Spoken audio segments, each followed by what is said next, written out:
ऋषि गौतम ने क्यों दिया अपनी ही पत्नी को श्राप? ब्रह्मा जी की पुत्री अहिल्या को यह वरदान प्राप्त था कि वह सदा ही 16 वर्ष की आयु के सदृश ही रहेंगी। ब्रह्मा जी ने एक स्पर्धा करवाई जिसे गौतम ऋषि ने जीता और अहिल्या को पत्नी रूप में प्राप्त किया। अहिल्या के रूप की चर्चा तीनों लोकों में थी। अपने रूप, गुण, सौंदर्य और पतिव्रत धर्म के पालन के कारण ही वह भक्तों के मन में बसी हुई हैं। देवराज इंद्र ने जब अहिल्या के बारे में सुना तो उन्होंने सूर्य से उसकी सुंदरता के बारे में पूछा। सूर्यदेव ने इंद्र देव की भावना भांप कर अपनी असमर्थता जताई। तब इंद्र ने चंद्रमा से पूछा तो उसने कहा कि अहिल्या से अधिक रूपवती, गुणवान और पतिव्रता स्त्री सारी सृष्टि में कोई और नहीं है। ऐसा सुनकर इंद्र ने छल रूप से अहिल्या को पाने का प्रयास करते हुए चंद्रमा की सहायता ली। योजना बनाई कि जब ऋषि गौतम प्रातः ब्रह्म मुहूर्त में गंगा स्नान को जाते हैं वही समय अहिल्या को पाने के लिए सही है।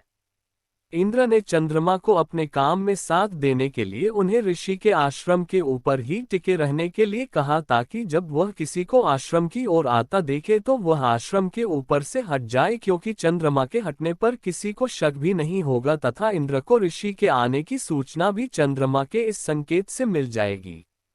अहिल्या को पाने की लालसा से आधी रात को ही इंद्र ने मुर्गा बनकर बांग लगाए और ऋषि गौतम प्रातः हो गई सोचकर गंगा स्नान के लिए आश्रम से निकल गए।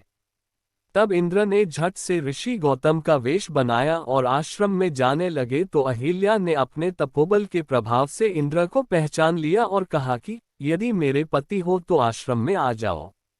इंद्र के छल की लालसा को देखकर अहिल्या ने उसे श्राप दिया कि तुम्हें कोढ़ हो जाए। दूसरी तरफ जब ऋषि गौतम ने गंगा स्नान करने के लिए कमंडल में जल भरा तो गंगा मां ने कहा कि अभी तो आधी रात हुई है, तो ऋषि आश्रम की ओर वापस चल पड़े। आश्रम के बाहर उन्होंने अपने वेश में ही इंद्र को अपने साथ टकरा कर जाते हुए देखा और छत पर चंद्रमा को पहरेदारी करते देखकर सारी स्थिति को भांप लिया।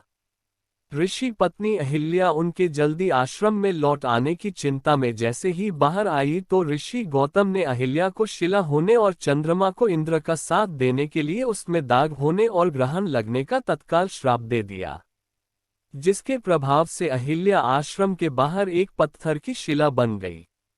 देवर्षि नारद ने तब ऋषि गौतम को अहिल्या के बेकसूर होने के बारे में बताया तो उन्होंने कहा कि श्राप तो नहीं मिटाया जा सकता, परंतु उन्होंने अहिल्या को एक वरदान भी दिया कि सूर्यवंशी भगवान श्री राम जब उस शिला के साथ अपने चरणों का स्पर्श करेंगे तो वह पूर्ववत हो जाएगी। धर्म ग्रंथों में चंद्रमा के कलंक लगने और ग्रहण लगने के बारे में भी अनेक कथाएं मिलती हैं, परंतु ऋषि गौतम का श्राप भी उनमें से एक है। मिथिला में राजा जनक के धनुष यज्ञ को दिखाने के लिए गुरु विश्वामित्र उन्हें साथ लेकर जा रहे थे तो आश्रम एक दीख मग माही, खग मृग जीव जंतु तन नाही। पूछा मुनि ही सिला प्रभु देखी, सकल कथा मुनि कहा विशेषी। गुरु विश्वामित्र ने बताया, गौतम नारी श्राप बस उपल देह धरी धीर, चरण कमल रज चाहती कृपा करो रघुबीर। श्री राम जी के पवित्र एवं शोक का नाश करने वाले चरणों का स्पर्श पाते ही वह तपोमूर्ति अहिल्या प्रकट हो गई और भक्तों को सुख देने वाले प्रभु को सामने देखकर वह प्रभु चरणों से लिप्ट गई।